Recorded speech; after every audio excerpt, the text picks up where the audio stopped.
Any other comments? As I shared, this will be coming back to you. We'll make some revisions based on the feedback that you provided tonight. We'll bring it back at the meeting on the 22nd, and we'll start talking a little bit more about the format of what this might look like. And I think Rick shared with you back in March or April when we started talking about this, that this was probably a 4 or 5 month process to get this fine-tuned. So hopefully maybe sometime in August we can get to a point that we can lock it in place. Thank you, Dr. Carlin. Next, we'll move on to new business and proposal of the district budget for the 13-14 school year. AJ?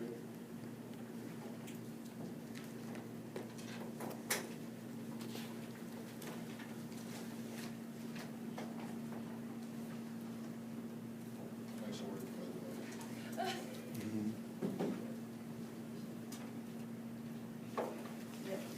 I know.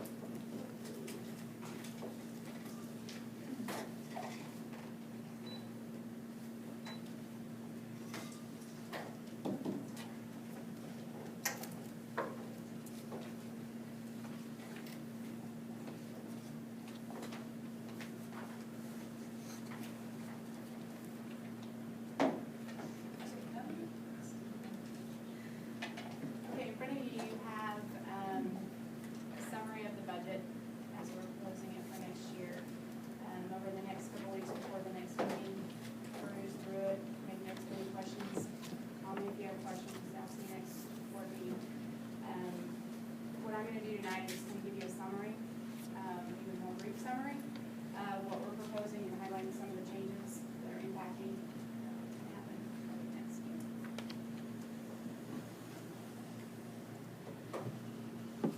Probably no surprise that we're going to increase the general fund budget. As you can tell, it's going to go from about $49.7 million to $50.4 million. That's an increase of just over $300,000. One of the,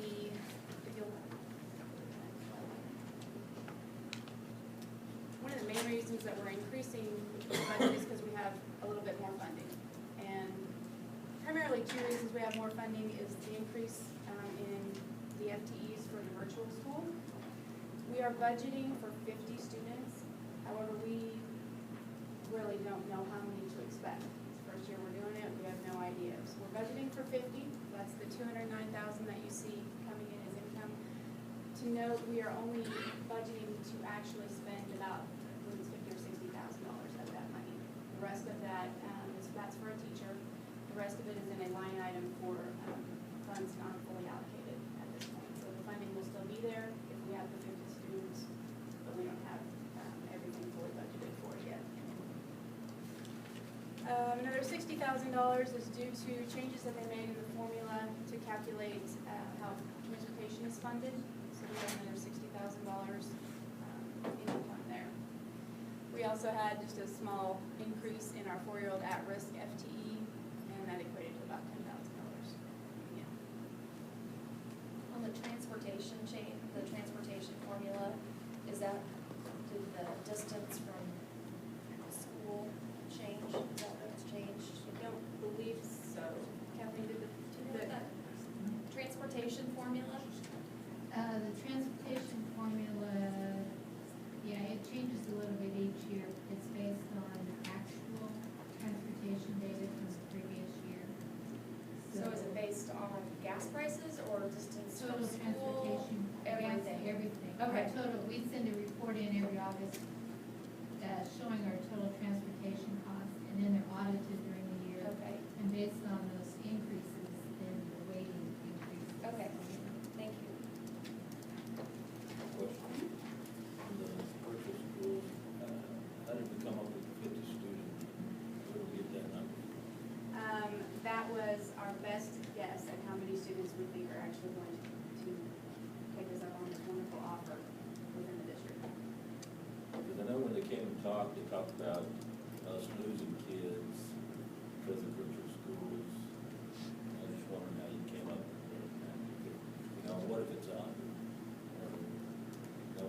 209, how many will that, how much will that cover? I mean, how many students will that cover, 209? That would give us funding for the equivalent of 50. We do have one teacher budgeted for that. If we ended up with 100 students, we might possibly need another teacher.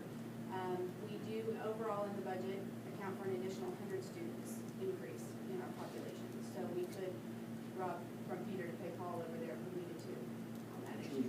You'll receive, if it goes to 100, you'll receive funding for those extra 50, right? Correct. So that number will go up. Right.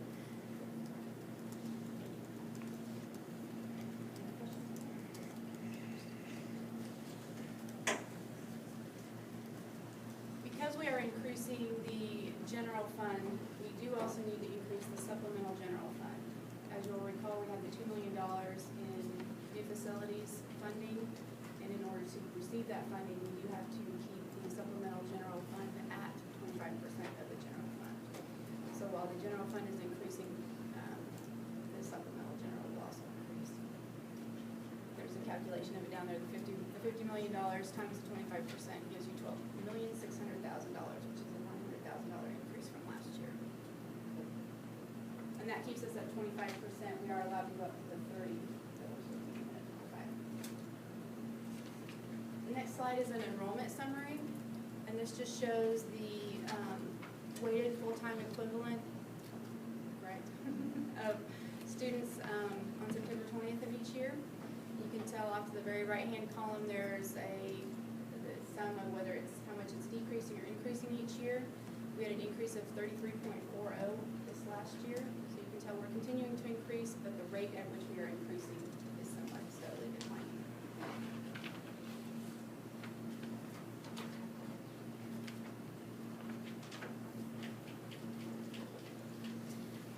These two slides kind of summarize kind of the meat of what all we're doing with the budget. Just to note, a lot of the changes have already been somewhat pre-dictated through program budgeting, and that's the initial $800,000 that was cut in the program budgeting that was done a few months ago. There's also $400,000 that we received last year that we will continue to receive this year that relates to an increase in the FTE that we had over what we budgeted for. There's the $100,000 that we just discussed for the increase in the supplemental general fund. And we have had a decrease in our workers' comp rating, so our premiums have gone down approximately $45,000. So those first four items show where we're saving some money, or where money's coming in the door. The next few items are where we are spending it. We are budgeting to purchase an activities bus. It's been approximately 10 years, is that about right, since we purchased our last one? So we are budgeting to do one more. We were able to maintain in the budget the salary schedule and let everyone move up a step. And in doing that, it equated to about a 1% increase in salaries. That was $475,000 of additional cost. There was also $150,000 that relates to an additional $235 per teacher that related to the additional full-time equivalent that we received last year in additional funding that for the negotiated agreement we gave back to the teachers, $235. Will the activity bus be purchased time of the school year? Don't believe so. I wouldn't know. I know Michelle Ursik is kind of researching to see what's available out there, All right. but we don't anticipate having it. I mean, it's possible, but not probable. Football is a large number of activity, band, and those, the winter sports tend to be smaller numbers, but we have to talk to a larger number of activities. Good question, just trying to absorb it. Increase in teacher salary due to enrollment increase. For the negotiated agreement, if the FTE increased over a certain amount in last year, at last year's count, then we were required to give them $235 per teacher additional salary to income, and that's added to their base salary. So that will continue continue last year and every year forward. So that would be above and beyond the issues we normally have to deal with, like say hiring additional teachers because of the additional classes, because of the additional students.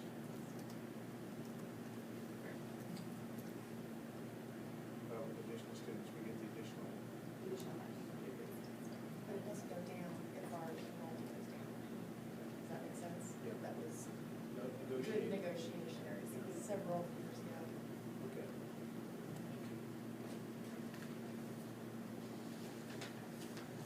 And the last two items, I put about 4 items together. There was $190,000 that related to additional costs for the high school. Additional custodial supplies, additional property insurance, the maintenance of the technology, and some contracted services all equated to about $190,000 of additional costs that will continue to maintain the new high school. And then there was $80,000 that we will have a decrease in our funding for special education state aid that we'll need to pick up. Questions on the rest of that?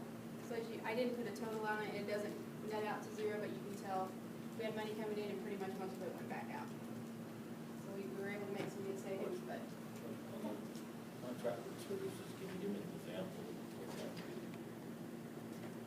Please. Yeah, I'm trying to think. We contract for uniforms for all of our custodians and maintenance workers.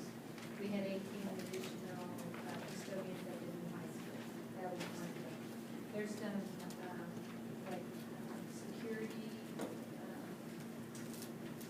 security with the doors and stuff. We have maintenance.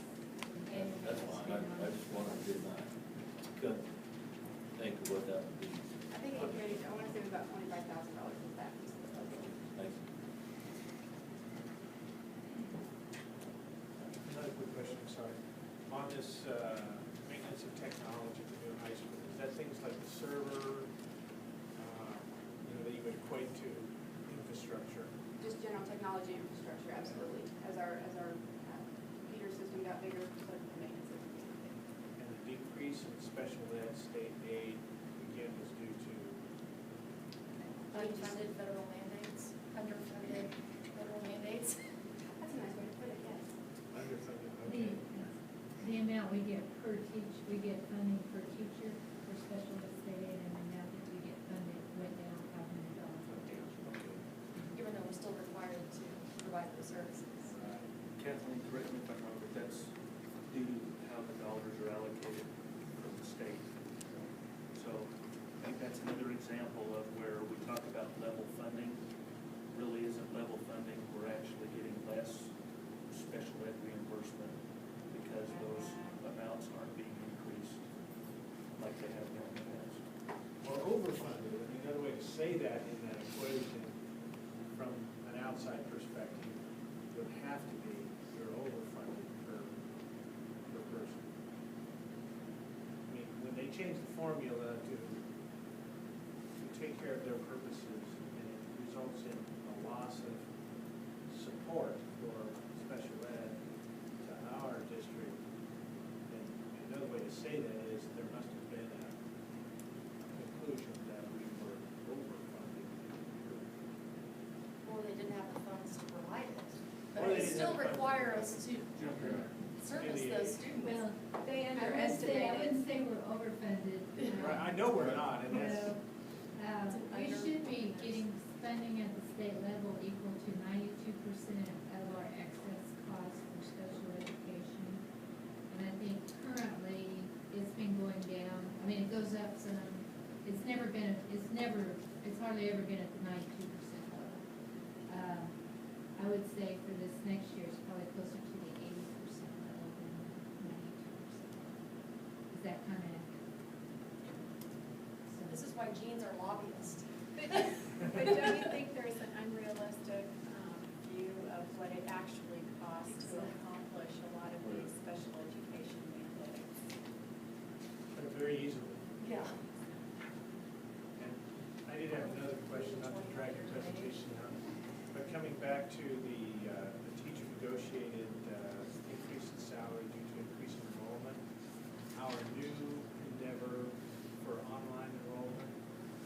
factor into that? In other words, if we get 50 new students, it's more Well, it enrollment. would be whatever the net, yeah, whatever the net increase would be.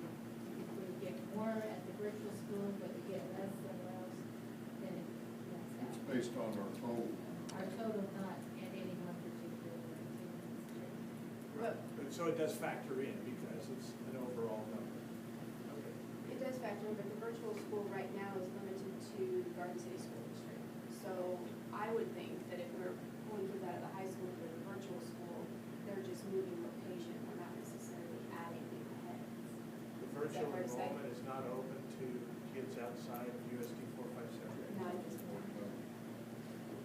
But hopefully it'll keep kids from dropping out, and that way our number will increase, our enrollment will increase. And we currently have some students that are enrolled at other virtual schools across the state, that maybe haven't been in our district for a year, that may return and enroll, but it will just be students that live within our boundaries. Okay.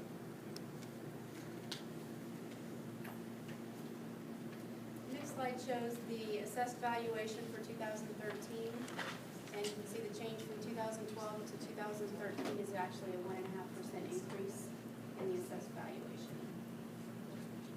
I believe last year was a 3.3, it was over 3%, so we still have an increase, but not quite as much. The next slide shows you the summary of mill levies over the last 4 years. The general fund is maintaining at 20%, which we're required to do. The supplemental general fund is increasing. Reasons we'll talk about on the next slide, I believe it's the next slide. But part of it has to do with just the overall increase in the supplemental general fund. The capital outlay is going up to 2.2%. Part of this is just to, correct me if I'm wrong, it used to be at four, and we've taken it down to 2. I believe the additional is just us trying to creep back up and just get a little bit more funding back from the capital outlay. The bonded interest has gone down slightly. Mainly, we do have an increase in the amount of interest and principal that we're paying over the next year. However, we are getting a little bit more state aid related to those payments. And we also ended up with, I believe, about $500,000 more in the cash balance that will help us going forward. So those two things allowed us to decrease that just slightly.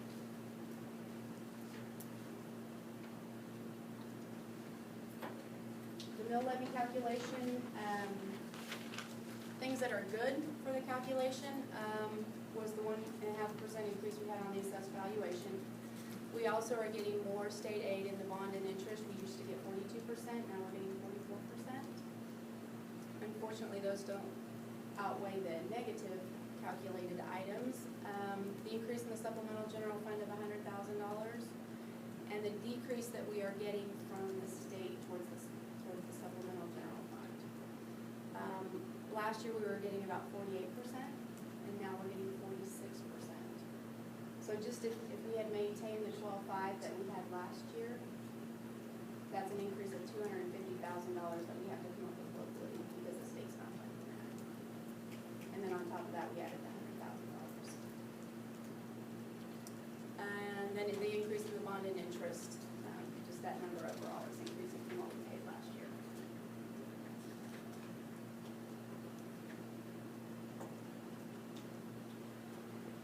The next couple slides give you a comparison to the state as well as some of our peers.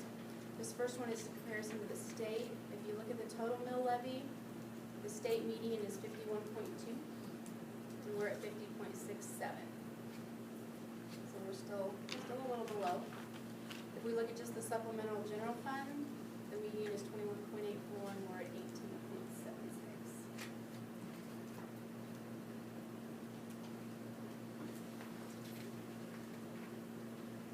This slide, the next slide has some of our peers. I believe they are all similar in size to us, the 10 years to us, and then we also included liberal. And I've arranged them from highest to lowest as far as where they go in total mill levy. You can see we're pretty far down the list. Those are actually, the 2012, 2013 mill levies is what I'm comparing to. I don't have 13, 14 for the other school districts yet, so that's what you're looking at. Paid before that, we have 50.67, is that the year before? The 50.67 is for this year. The 49.883 is last year's. I'm comparing 2012-13 all on this slide here. That, the slide previous, I apologize for not being clear on that. I'm comparing the 13-14 combined mill levy to the 12-13 state averages.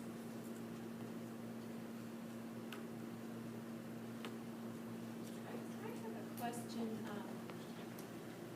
about a year ago or a year and a half, we, approved a tax abatement for business development in Garden City.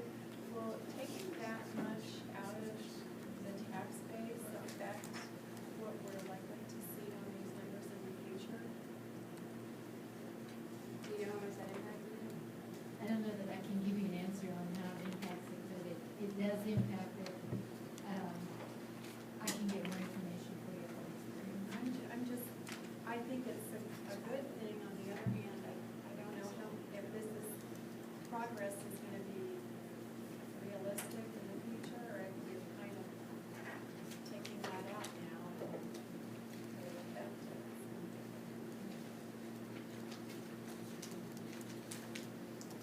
Thank you. Is the state median data for 2012-13 most recent that's available? Is that why you've got that 20? Right. We have not submitted our 13-14 budgets to the state yet, so they don't have that information.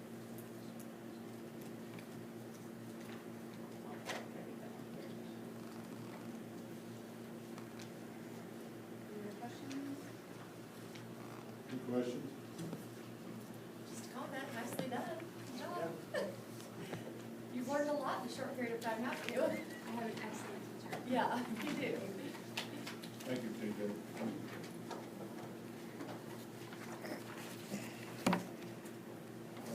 Next, discuss new board policy regarding emergency safety intervention. This is a new policy that's being proposed to the board tonight. We're not asking you to take action on this tonight, but we are gonna ask you to take action at the next meeting. This policy is something that's come about as a requirement, I believe, through the rewriting of some state regulations regarding seclusion and restraint. Let me first say, I think our district has been very proactive in this area and has done a very good job in terms of these issues in the past. But there have been some situations across the state and across the country where probably things weren't handled as well as they should have been. Those became some high-profile situations, and so consequently, the state's coming back and kind of tightening some things down. The net effect to us is that there will be considerably more reporting and administrative overhead in administering this policy. This is a policy that KSB recommends. It's something that Dr. Johnson primarily is going to affect, or have its biggest effect probably in her department. It's something that she's on board with, understands, and is working to implement. The basic premise is there's much more restrictions on seclusion rooms throughout school districts. In our district, we have one seclusion room in the entire district, and that's in the therapeutic education program. We really don't have seclusion rooms at any of our other schools. So we probably won't see a profound impact in that area. In the area of restraint, there's some room for interpretation about what restraining a student means. There are considerably more training requirements around this concept. With this new policy, every staff member in the district will have to undergo training regarding restraining students. I think at this point, she's kind of thinking there might be 3 levels of training. Training for those people who might be very unlikely to come in contact with students, or need any way to restrain a student, but so that they understand the district's policy and what they should do if they enter into a situation where restraining a student might be a consideration. A second group that would probably include most classroom teachers who are regularly working with kids, but also probably wouldn't come into a situation where restraint would need to be exercised very often. And then a group of staff members that work with some students who maybe restraint is more of a common, I don't want to say every day, but more of a common necessity because of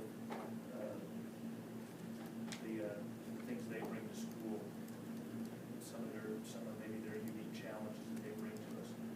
We've already been using a nationally recognized protocol called Crisis Prevention Intervention that we'll continue to use with that last group. I think Dr. Johnson and Dr. Dennis have been working on identifying some training resources that we could work with that middle group.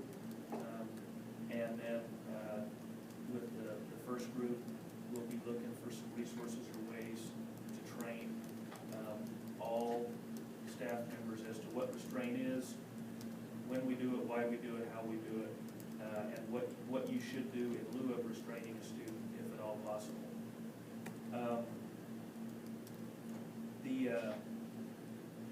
The other part of this that I think is going to become somewhat time-consuming is a reporting requirement. Anytime a student's restrained, the new regulation requires that there be a parent notification. So that is something that's part of the policy. That is something that we will implement, we will do. But again, there's some training involved there. There's going to be some administrative overhead involved there. And as I said, we're still kind of working with the State Department to say, you know, hey, if there's a fight going on across the hall, and I know Alex's friend's in there, and I reach over and I grab him by the arm and say, don't you go over there. Is that restraint? And so we're looking to fine tune exactly how that's going to have to be implemented, and of course that will affect training, as opposed to a student's involved in a fight and a staff member physically separates them from the fight. Certainly that's considered restraint, and certainly we would want our staff members to do that safely, but we do want to we do want to separate students when they're engaged in an act, if they're hurting one another, and if a verbal command doesn't cause that. We regularly have people who get involved who want to do it safely, for the staff members, safely for those that are involved. But that's the essential of this overview of this policy. It is something that we are going to have to get in place prior to staff returning, because the requirements are for us to implement this for the coming school year, and I don't believe we'll have another board meeting in time in August. It'll be real close. I can't remember the date, the first one in August. So this is something we bring it back to you, asking you to approve at that next meeting in July. Questions?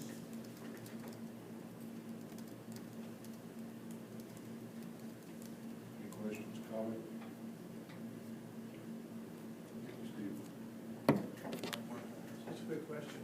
You got a disrupted student. I mean, in the past, staff have even called police. Sure. You know, just skip the step of getting and finding an administrator, just dial 911. This doesn't get in the way of that, right? Absolutely not. No.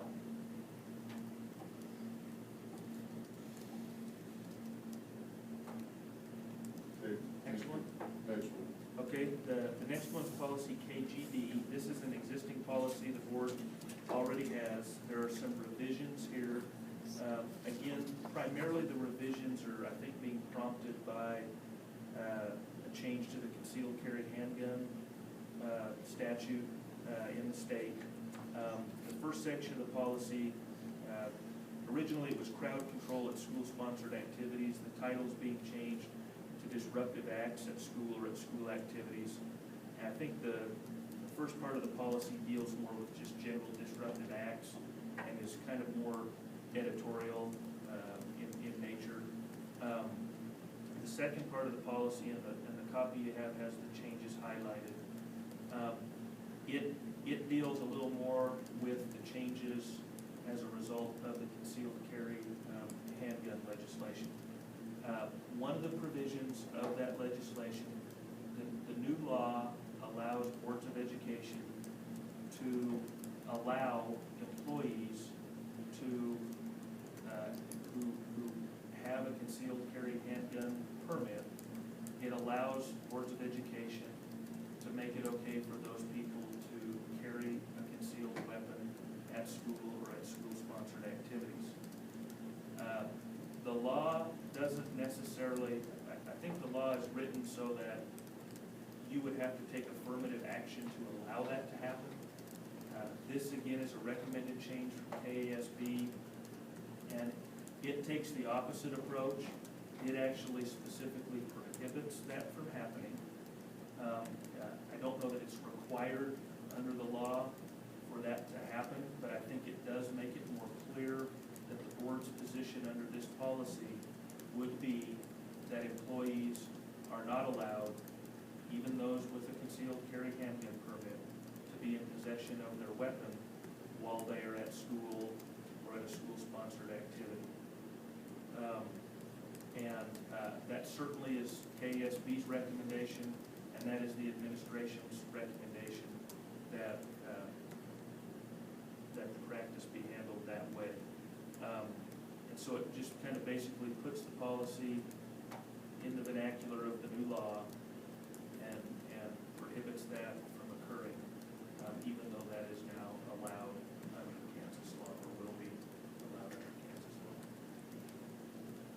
I think that policy is much better as revised. Seems more mainstream with what we're dealing with today. Covers more. Other comments, questions? One thing I might put in there, Tom, just to clarify, it still allows, just like our current policy does, school resource officers, law enforcement officers to carry their weapons, but no one with a concealed carry handgun permit would be allowed to have be in possession of their weapon.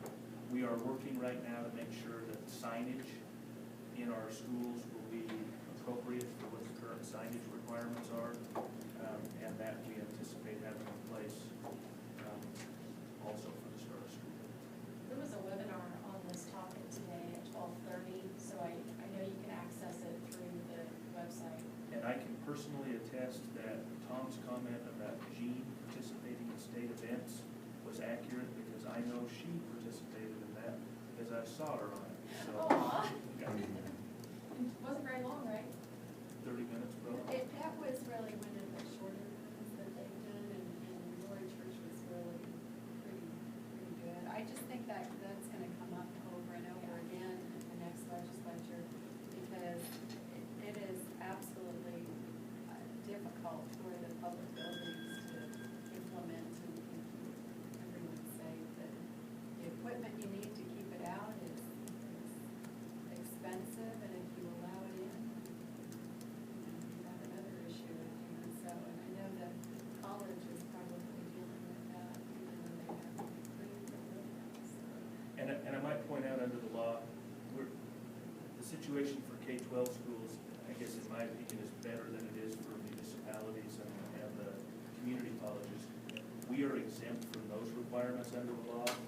Municipalities have a window where they are exempted, but there's a sunset. I want to say it's 6 months, and then it can go up to 4 years. Community colleges can have up to 4 years, but under the current law, we're exempt from that requirement. So, And this doesn't affect our liability coverage at all? That's kind of been a hot right. button topic in the news. The two major liability carriers, according to KSB, have reported to their districts that if they choose to allow staff members to exercise a concealed carry permit and carry a concealed weapon, they will not insure them. This should have no effect on ours. This as drafted does allow licensed concealed carry staff to have it locked in their car. Yes. One of the things they also mentioned is that it applies to all of our buildings, whether it's a school or not. It applies to our district buildings like transportation, Right. this building. So that kind of helps a little bit. Any district-owned facility.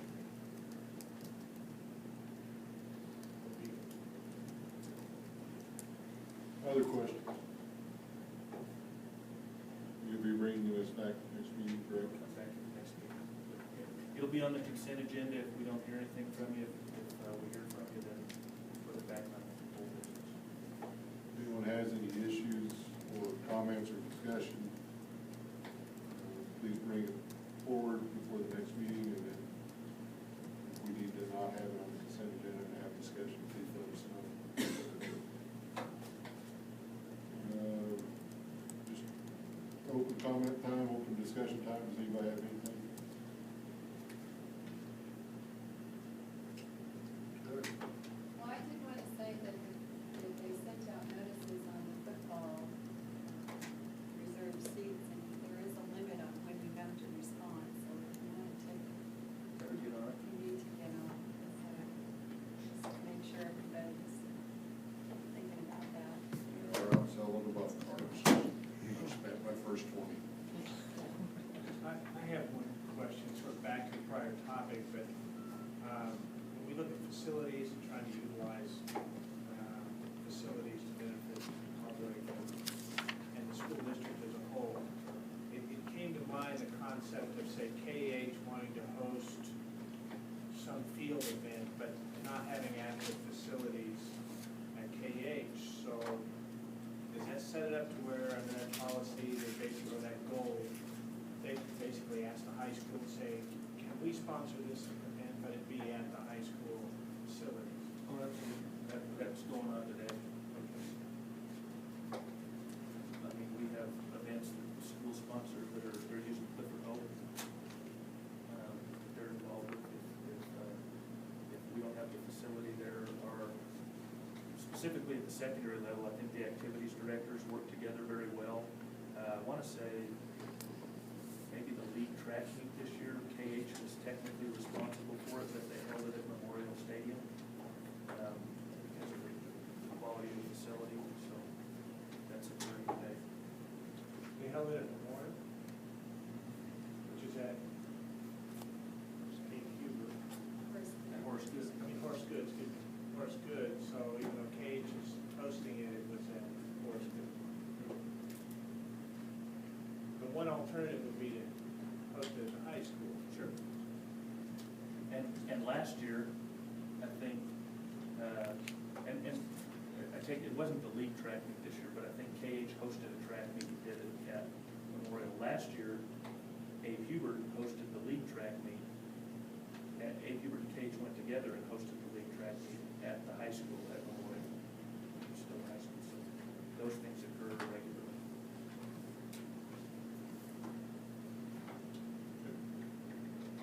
Thank you, everybody, for your participation. The next Board of Education meeting will take place Monday, July 22nd at 6 here in the board meeting room. We do have an executive session this evening. Mr. President, I move that we move into executive session for approximately 20 minutes to discuss matters relating to actions adversely or favorably affecting a person as a student because of this matter. If this matter were discussed in open session, it might invade the privacy of those discussed. We'll reconvene at 7:50.